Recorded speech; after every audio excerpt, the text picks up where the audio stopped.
Selamat datang di Stasiun Ilmu. Dalam video yang menginspirasi ini, mari kita simak dan ikuti peristiwa yang menarik ini dalam pertempuran Achelous. Pertempuran Achelous, yang terjadi pada tahun 917 Masehi, adalah pertempuran penting antara Kekaisaran Bulgaria dan Kekaisaran Bizantium. Pertempuran ini terjadi di Sungai Achelous di Yunani dan merupakan bagian dari perang berkepanjangan antara kedua kekaisaran tersebut. Dalam pertempuran ini, pasukan Bulgaria yang dipimpin oleh Tsar Simeon I berhasil mengalahkan pasukan Bizantium yang dipimpin oleh Leo Phocas. Kemenangan ini memberikan keunggulan strategis kepada Bulgaria, memperluas wilayah mereka ke wilayah Yunani. Meskipun demikian, konflik antara kedua kekaisaran tersebut berlanjut setelah pertempuran ini.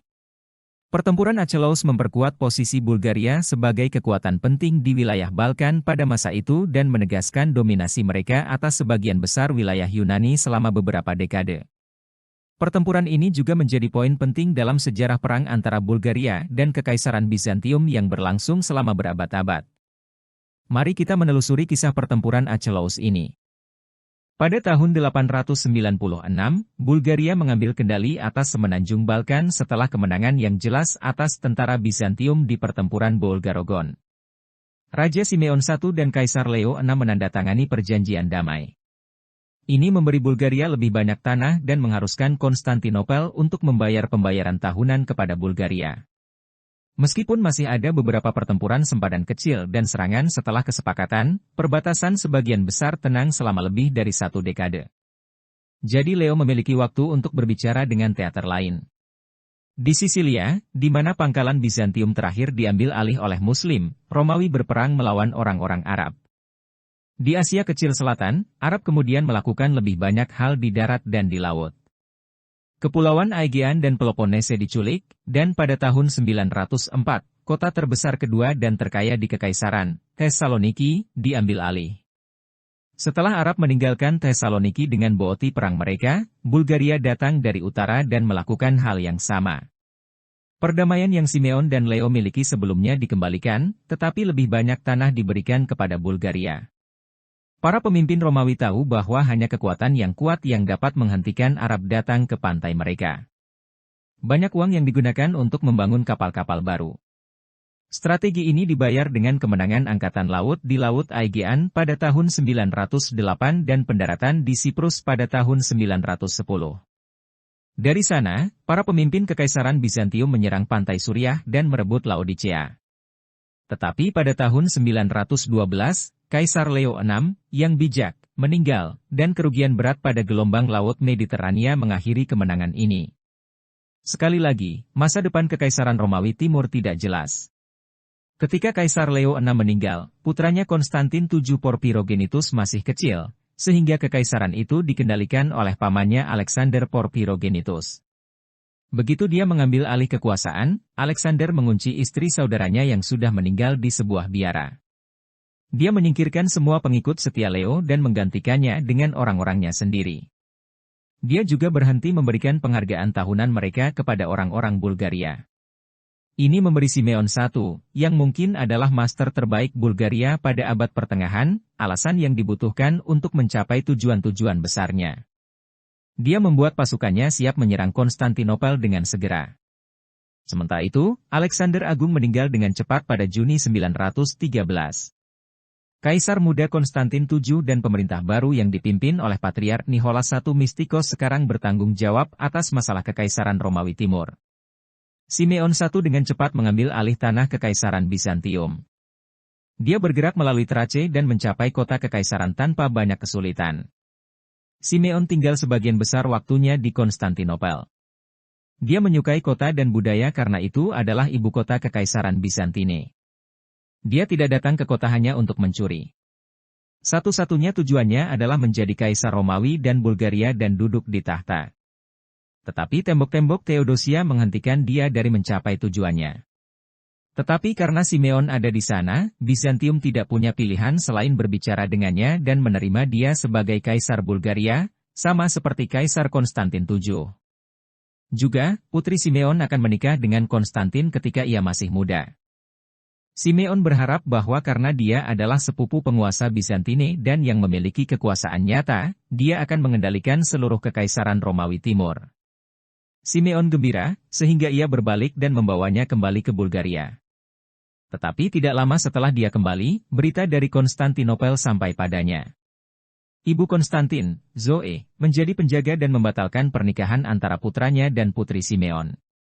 Dia juga mengatakan bahwa mahkota Simeon salah. Reaksi Bulgaria terhadap hal ini adalah mengirimkan lebih banyak tentara ke Thrace. Simeon pindah ke Adrianopel pada musim panas tahun 914. Setelah pertempuran panjang, ia membayar para pemimpin kota untuk membuka gerbang. Daerah di sekitar Dures dan Thessaloniki juga dibakar dan diculik, dan Simeon mengatakan kepada orang Romawi di Konstantinopel untuk menerima dia sebagai penguasa mereka. Tetapi sekali lagi, Simeon tidak bisa menyelesaikan Bizantium karena tembok Konstantinopel. Pada waktu itu, orang Romawi memulai upaya politik besar terhadap Bulgaria.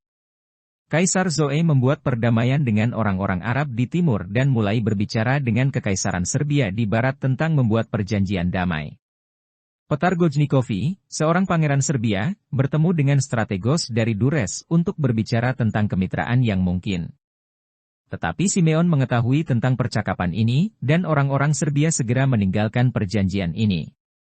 Upaya Bizantine untuk membuat Hungaria bergabung dengan perang ini juga gagal, tetapi mereka dapat menemukan teman di Pechenegs nomad prajurit, yang sering berperang sebagai tentara di tentara lain, berkat hadiah dan emas yang mereka berikan kepada mereka.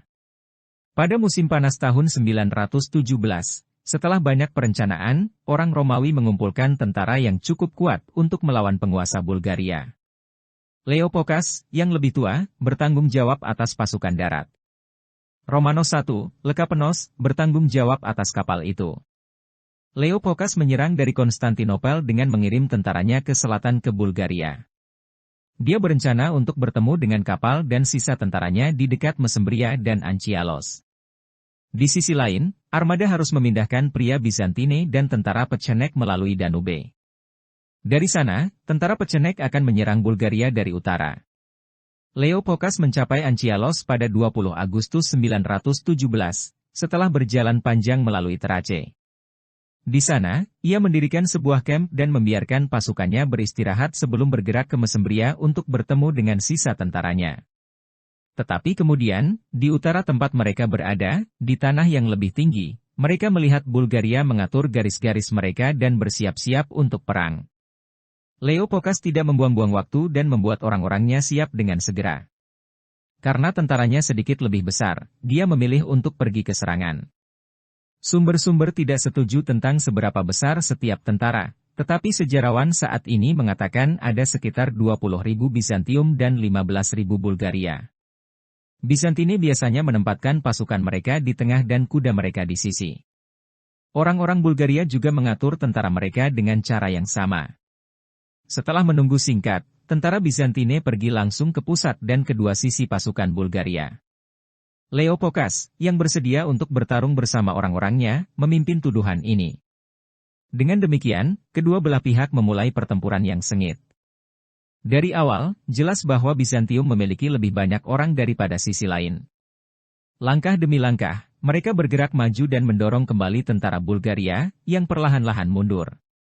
Pasukan Bizantium membuat kemajuan terbesar di sayap kanan, di mana mereka menyebabkan banyak kerusakan pada musuh. Kemudian, semua orang di kiri Bulgaria menyerah dan mulai melarikan diri, dengan Bizantium dalam pengejaran panas. Banyak orang meninggal karena banjir. Belanda tidak menang. John Skylitzes, seorang sejarawan dari Bizantium, mengatakan bahwa tepat setelah keberangkatan ini, sesuatu yang sangat menarik terjadi.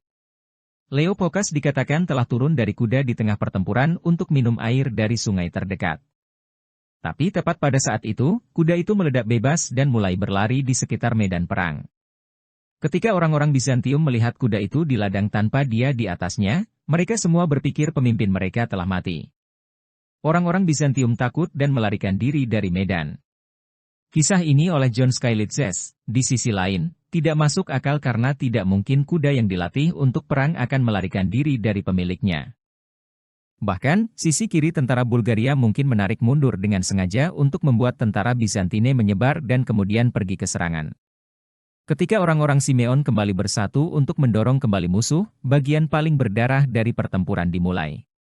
Tapi sekarang itu adalah Bulgaria yang bertanggung jawab, yang menempatkan Romawi dalam posisi yang lebih buruk. Namun, Simeon tidak menempatkan perangkap terakhir ini. Dari sebuah bukit di dekatnya, dia terus mengawasi pertempuran. Ketika dia berpikir waktu itu tepat, dia memindahkan kuda tersembunyi untuk memberikan tentara Romawi satu pukulan terakhir. Pasukan kudanya bergegas turun ke bukit dan menyerang sayap kiri Bizantium yang tidak terlindungi. Dengan serangan ini, garis Leopokas mulai melengkung sampai kedua sayap kiri dan bagian tengah jatuh sepenuhnya. Bizantium melarikan diri, dan kuda Bulgaria menghalangi jalan mereka kembali ke pelabuhan Anchialos. Mereka dengan tergesa-gesa mencoba melarikan diri melalui sungai Achelous, tetapi mereka dihentikan oleh sungai. Orang-orang Bizantium harus bergerak lebih lambat karena dataran sungai bergelombang, dan banyak orang tenggelam di sungai. Leopokas berhasil melarikan diri dan membuatnya ke Mesembria. Di sana, ia naik kapal dan kembali ke Konstantinopel dengan kekuatan yang terlambat untuk pertempuran. Tidak ada yang tahu persis berapa banyak orang yang tewas, tetapi jelas bahwa Bulgaria kehilangan banyak orang dan bahwa Bizantium kehilangan lebih banyak. Setelah pertempuran, menjadi jelas bahwa serangan terhadap Bulgaria oleh Pecenek tidak pernah terjadi. Ada pertempuran antara armada Romawi dan Pecenek, dan komando tinggi Bizantium juga tidak mengerti apa yang sedang terjadi. Segera, kapal dan sisa tentara berbalik dan kembali ke Konstantinopel.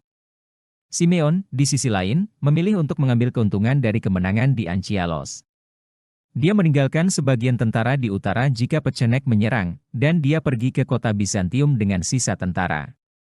Leopokas memimpin tentara lagi untuk menghentikan Simeon ketika mereka tiba di Konstantinopel, tetapi ia kalah lagi, kali ini di pertempuran Katasrai.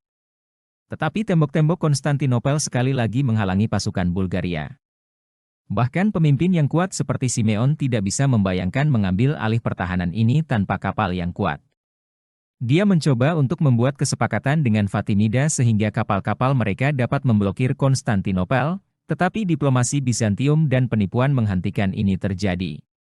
Namun, Simeon mengambil alih banyak tanah Bizantium, sampai ke Teluk Korintus di selatan.